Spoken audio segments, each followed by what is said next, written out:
I took the job because it sounded easy. Night janitor at the Crestwood Public Library. $10 above minimum wage, no customers, and I'd be working alone. As a broke college student, that sounded like heaven. The library closed at 9 p.m., and I clocked in at 10. I'd scan my badge at the staff entrance, an electronic panel just outside the staff hallway. Every night, the door clicked open with a chirp, like it was welcoming me inside. But the moment it shut behind me, it always felt like something else was listening. The building itself was impressive, recently renovated, modern, sleek, 3 stories tall. Concrete floors with tall windows, glass walls, open floor plans, self-checkout kiosks, bright LED panels overhead, clean, efficient, a little too quiet after hours. Although it was a newer building, it always smelled faintly of mildew, like the pages were sweating. My job was basic. Mop the lobby floors, sanitize keyboards and table surfaces, empty trash cans, restock paper towels in the restrooms. I figured I'd pop in a podcast and drift through the motions. The first few nights were routine. I mopped the floors, emptied the bins, wiped down keyboards. I kept one earbud in and half listened to podcasts. But mostly I just enjoyed the quiet. There was something nice about moving through empty aisles where people had just been, like the echo of them was still there. Laughter, whispers, decisions made over hardcovers. The silence was comforting, at first. But silence has layers, and I started noticing the ones underneath. Then, by the second week, I started to feel like I was being watched. Nothing dramatic, no ghosts in the mirror, just this constant awareness that I wasn't quite alone. Chairs would be slightly pulled out when I came back to an area I had already cleaned.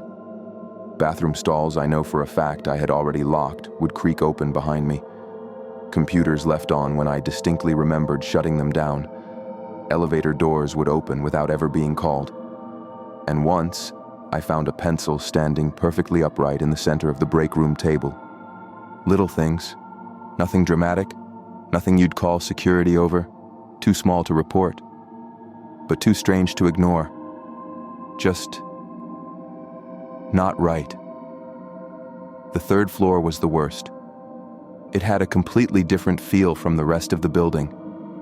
It had glass-walled meeting rooms, unused study nooks, and, tucked in the back corner, the archive room. Unlike the rest of the library, the archive room hadn't been updated in years. No LED lights, no glass walls. Just an old wooden door with a wire mesh window and a keycard scanner.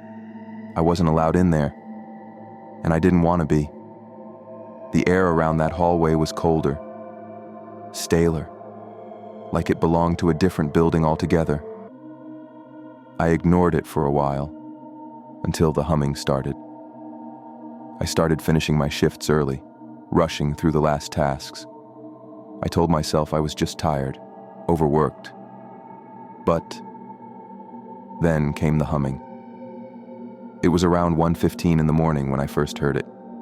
A low sound, tuneless, like someone was trying to remember a melody they barely knew. When I paused my podcast, it would stop. When I hit play, it would start back again. I thought it might be the HVAC. So the next morning, I emailed maintenance to see if something was up. They replied around 6 p.m., said everything checked out. No issues found, all units reading normal. Nothing wrong with the ducts, nothing to explain the noise. So when I went back later that night, I paid closer attention. I traced the humming to the third floor. It was coming from behind the archive room door, deep inside, faint, but steady. And beneath it, I thought I heard breathing. The door was locked. I stood there longer than I meant to, long enough that my mop water went cold, long enough that I felt a presence shift behind the door's glass. I stepped back and then left. The next morning, I stopped by the library to casually ask Ms. Dorsey what was in the archive room. She was the daytime supervisor. Professional. No nonsense. Old stuff, she said. City records, blueprints, special collections. We don't use the archives anymore. Haven't since the renovation 3 years ago. No one goes in there anymore. Not even you? Why? I asked. She hesitated. Not since they found that vagrant sleeping in there last year. He broke in somehow. Said he was trying to escape the voices. She half laughed, but it didn't reach her eyes. Then after that, the last janitor had a hard time sleeping after working up there. Said he was hearing things. We had the locks changed after that. I asked if he quit.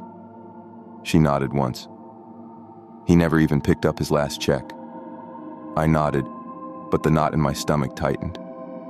That should have been a warning, but I stayed. I told myself I was imagining things. I was just stressed from working too many late hours. Had too much caffeine. Still, I came back that night. I told myself I just wanted to finish out the week, not make a big deal out of it. But deep down, I think I was waiting to prove something. That it wasn't real. That I wasn't losing it.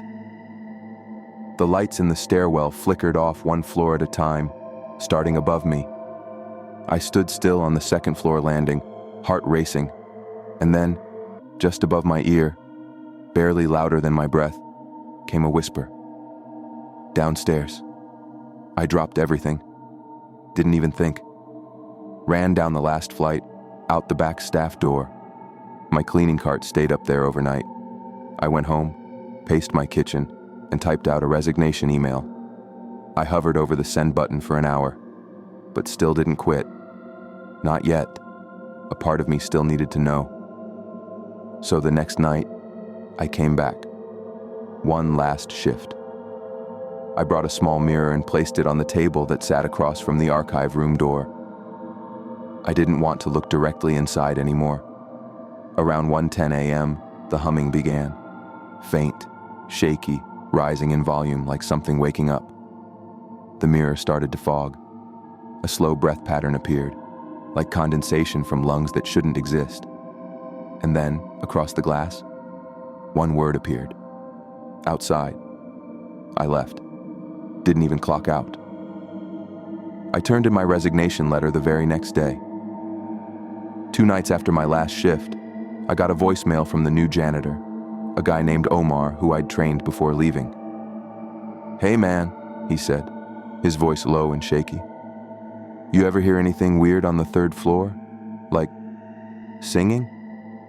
I thought I saw someone in the archives, but the door was still locked. I don't know, maybe I'm just tired. Just thought I'd ask.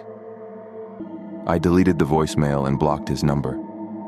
I haven't been back to the library since. But the humming, it stayed with me, in the quiet of my room, in the gaps between songs, when I least expect it. Sometimes I wake up with a tune already on my lips, one I don't remember learning, but I already know by heart. Always the same tune, always the same rhythm, always the same ending. Let us out.